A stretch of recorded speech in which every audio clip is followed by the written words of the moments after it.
My name is Nicely. I grew up in Knoxville, in a North Knoxville area called Fountain City. Went to Central High School. When I was growing up, I was always interested in sports.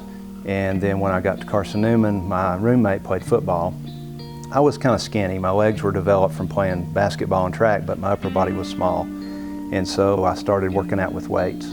That's when I really got hooked on bodybuilding because my body responded. I got bigger and I had a very competitive nature, so I wanted to start entering competitions. I won Mr. Knoxville in 1982. I placed third in the Mr. Tennessee that year, won the Mr. Mid-South, and then I was getting ready for the Collegiate Nationals in '83, and that's when I quit bodybuilding. I tried to do as much as I could without too many supplements. I tried something different and had a reaction, and it was time to stop. I met my wife when I was I guess it was between the sophomore and junior year. Yeah, she was a senior and I was in high school, and I was getting ready to be a junior in college. So I think there's 3 years difference, but she had one more year of high school to go.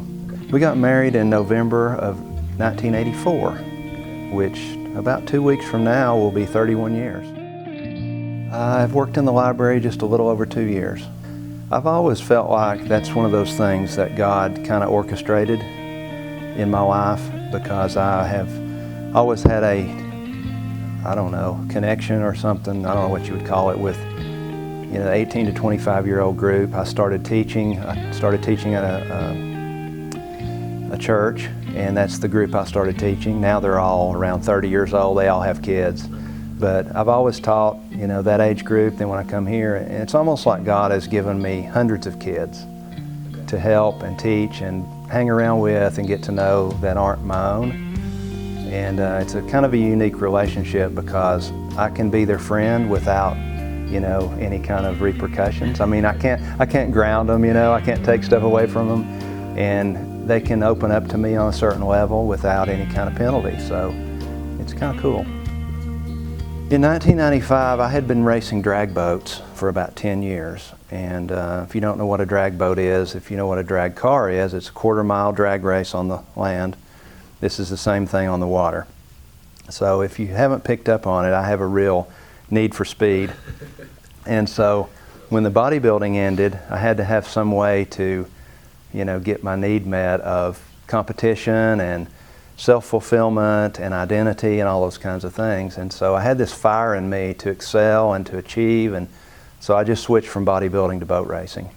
And so I raced all over the country. I set 12 national records boat racing, and I was in Texas, in Fort Worth, Texas in 1995, and I made the first qualifying pass, and there was a big gust of wind came through, and I drove the boat right off the water at 130 miles an hour and crashed the boat. I was conscious through the whole crash. I've got it on videotape. I remember every bit of it. And it broke 3 vertebrae in my back, broke my left femur, broke my left arm. And to make a long story short, as I know how to make it, I ended up on life support. The doctors did everything they could and said, we're going to put him into a drug-induced coma until you all pull the plug. We've done all we can do. And if you all are Christians, you may want to pray, because we're done with this guy. And people did pray, and 4 days later they tried to get me off the ventilator, and I did get off the ventilator, and God allowed me to live. And I stayed in Texas another couple of weeks until I could breathe enough to get on an airplane. And through that series of events, I can remember it as clear as day. I was sitting in a chair at my sister-in-law's house in Arlington. Nobody was around. I wasn't praying. I wasn't reading my Bible. Just sitting there. And God began to, and I hate to say speak, but He dealt with me. And, I didn't hear any voices or anything. I wasn't, but He began to deal with me and basically showed me my life. And He says, Danny, you have been trying to overachieve and excel your whole life. You were an Eagle Scout, you ran track, you played basketball, you were a bodybuilder, you won contests, you set records in boat racing. Everything you've done, you've gone all out at it because you are trying to gain people's acceptance. And you think by achieving status that people will like you and accept you. And what you really want is my acceptance. And guess what? You already have it. You already have my acceptance because you've trusted my Son and His performance. And you don't have to perform anymore. You don't have to perform for me to get me to accept you. And man, that was like a 1,000-pound weight off my back, because I had never felt love like that before.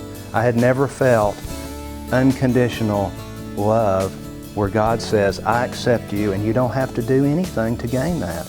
I did. My Son did everything necessary. You don't have to perform. What defines me? That's kind of a deep one there. You know, I guess years ago I would have to say my achievements define me. You know, I'm sitting here thinking, you know, let's say Danny's dead and people are giving the eulogy at his funeral, and well, Danny, you know, he did this and he did that, and those are all fine things to say, but what defines me is the fact that God has chosen to love me, and He's chosen to allow me to understand and know Him and walk with Him, and His Son died for me and His Holy Spirit lives in me, and that's what defines me. So I'm just gonna be like awkwardly filming you, and you can look at the camera if you want. There you go. That's good. All right. Sweet.